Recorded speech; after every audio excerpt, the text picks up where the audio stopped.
Hey guys, welcome to 3 Mississippi. Sid here. Thanks for clicking on the video. We have a lot going on today. We're clearing some brush. Mike's prepping a 1/4 acre for some corn that's going in. And we are running trench lines today for irrigation for the livestock to be pastured all over the rest of the property. Lots going on. Let's get after it.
break, they're eating lunch inside. I just started the venison stew in the pressure cooker, and Mike is walking with the measuring wheel to see how much PEX A they need to run exactly through this trench all the way down into the pasture. He's just at the culvert now, but he made it all the way down this hill in probably, I don't know, 10 minutes, pretty quick. And this is gonna be a game changer specifically for me because I'm the one that waters and feeds all the animals. And so with having them rotationally graze, our biggest challenge, our two biggest challenges, I should say, are going to be water far away and the electric. And so with running the electric line directly from the shop down here that we can tie into along this fence line that the kids are clearing, that is going to change things for us. That's going to make it a lot easier for me by myself to be able to come out here, move the electric line over to the next section, dump their water, move their water, fill their water, and be able to look after them. I've already accomplished my mission of taming up the new ewes that we have. Our ram is already under my spell. He and I are like this, we're kosher. And the next challenge, of course, is getting this laid, finished, and tied in to the water line that he just dug trench from at the top of the big goat pen here so that we can actually bring the water all the way down. I'm excited because this is a big next step and it's a huge piece of being able to rotationally graze them, which helps with your parasite load, which helps to distribute their manure, which helps to regenerate the land and keep your animals even healthier and let your land become even healthier. So this land has been hayed for a long time, hayed and taken away. What we've done is let some things grow, bush hog it, let it lay. Let some things grow, bush hog it, let it lay. We did hay part of silver, but we also burned it, and it has come back a lot better. So with doing this, we're really prepping the land for animals. We have a neighbor who works for a cattleman. That is his job. He is literally a cowboy. And he spread a little bit of seed out here that they had left over. It wasn't a lot, but enough that it's gonna help this area a little bit. And we're gonna be able to rotate the cows through here at one point, which is gonna also help the land. It's a good trade for us. So we're doing all the things that we can to try to get this land as healthy as it can be. It's going to take time. You know, we only have been here, 3 years, about midsummer. So there's still a lot that we have to do over a long period of time to really get it to peak condition. But it's baby steps, and I can see already just from the little bit of time that we've been here, the changes that I see in the wildlife that we're now attracting, as far as more turkeys and things like that that haven't been seen around here, I guess, in a while. So hopefully we're making progress in the right direction with all of that, but getting this water line in and then getting the electric line tied in down here along this fence line, game changer. Take a look at this infamous culvert. This is the culvert where Mike from DD5 took a little spill. It's the culvert where David from Come On Homesteading tried to dump his trailer, but this is where it's going across.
A, I believe, right now.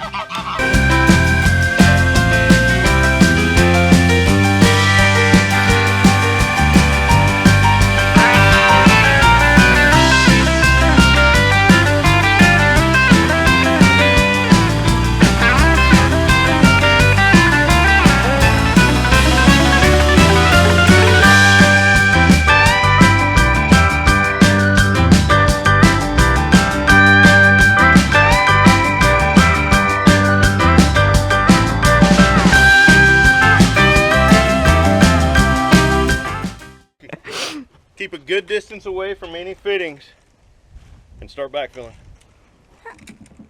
I'm moving the truck. Okay, I was about to say there's a truck here, so. Listen. What? You've never backfilled a ditch before.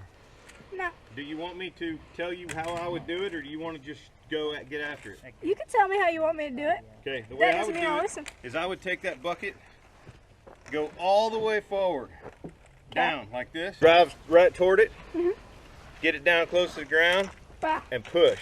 No, don't float the bucket.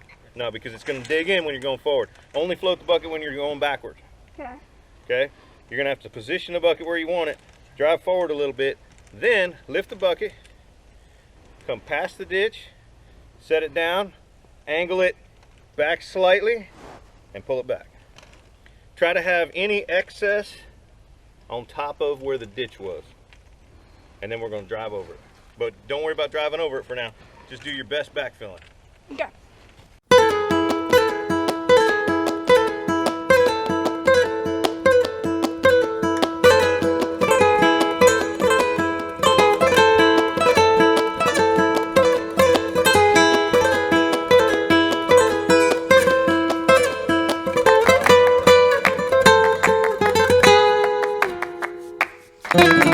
He's cutting in where the spigot's gonna go right now, towards all the fence lines.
So every single like vehicle we have, I think, is down with them right now. So I'm gonna hoof it down there. That's how I get my steps in, walking everywhere. Because there's never any vehicles. Even my truck is down there. Which is fine. I don't mind a little walk. It's nice weather today. It's not too hot. It's perfect out. It's probably like 70 degrees and sunny with a nice breeze. So I'm not mad at it. And the bugs aren't really out yet. I've had a few mosquitoes here and there, and I did like a wasp treatment around the house. So I haven't had any issues so far, knock on wood, with wasps. Because this is usually the time of year I start getting stung. One of the tricks that I had read last year is you put a little bit of vanilla extract on yourself and it deters the mosquitoes, and so far it's been working for me. Good job, kiddo! Getting that trench covered up. It's coming along. Woo, size coming in hot. Hi, buddy.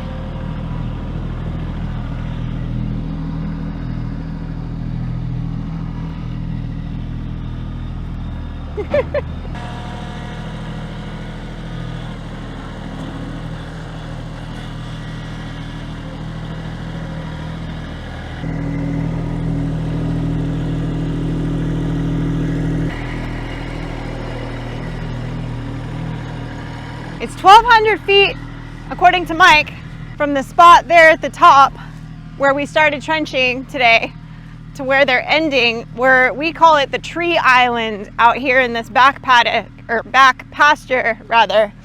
And you can see he trenched a little T right here. This is where another spigot will go, right here at the end of this corner post at the end of this paddock. So now we're coming across here to the culvert. You can see behind me, there's that pile of brush. The whole crew is out here, but man, this is a lot of trenching. I'm like, it's way out here, way past the culvert. I can't even see them anymore. They're over the rise, but it is pretty out here. I haven't been out to this back pasture in a minute. I'm usually so busy outside with the animals. Looks like they put another T right here for a spigot. They said that wherever they ran out, whenever they had to start a new roll of Pex A, he was gonna tie off and put a spigot at each post. But you can really see now, look at his old deer plots are so bright green. You can see these were where his plots were and his shooting lanes. And you can see all that ryegrass. Oh, we'll just put a shut off. We'll do the same thing. Have a shut off that way. And then have a shut off that way in case we decide we want to keep going. Shoot. When you turn it on, you'll be able to open it and just blow it out. Yeah, this is lower than the house, but it's not lower than the lowest spot. But we've got a spigot in the lowest spot, and it's only that high. So if we need to empty this, we can open that and that. That'll empty everything from here, and the other one over there will empty everything from there. What you say when you turn it on, blow it until it stops? Oh, the air? Yeah, get all the air out. It's not a huge line. It'll be a lot of air. Yeah. Water meter's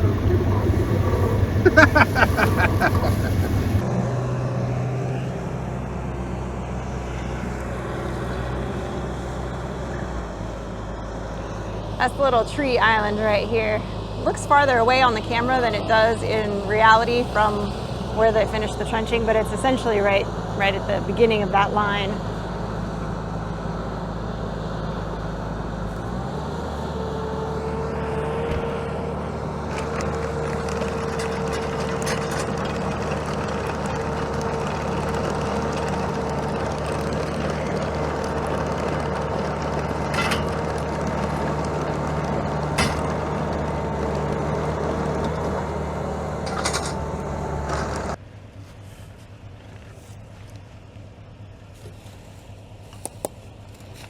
We'll just lay the shut off up like that, and that way I'll be able to easily see it, and I'll get me a box for right here.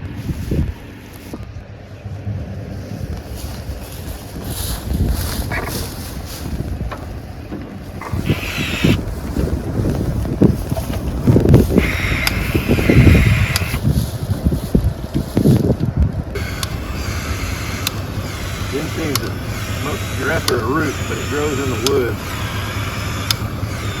We looking good.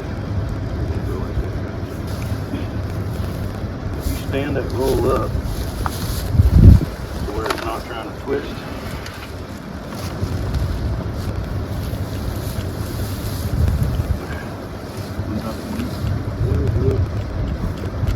Can't even say I've been working on it since the team was young. They're good at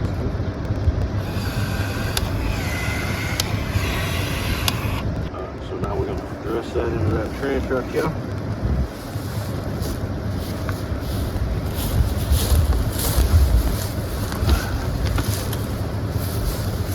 Right.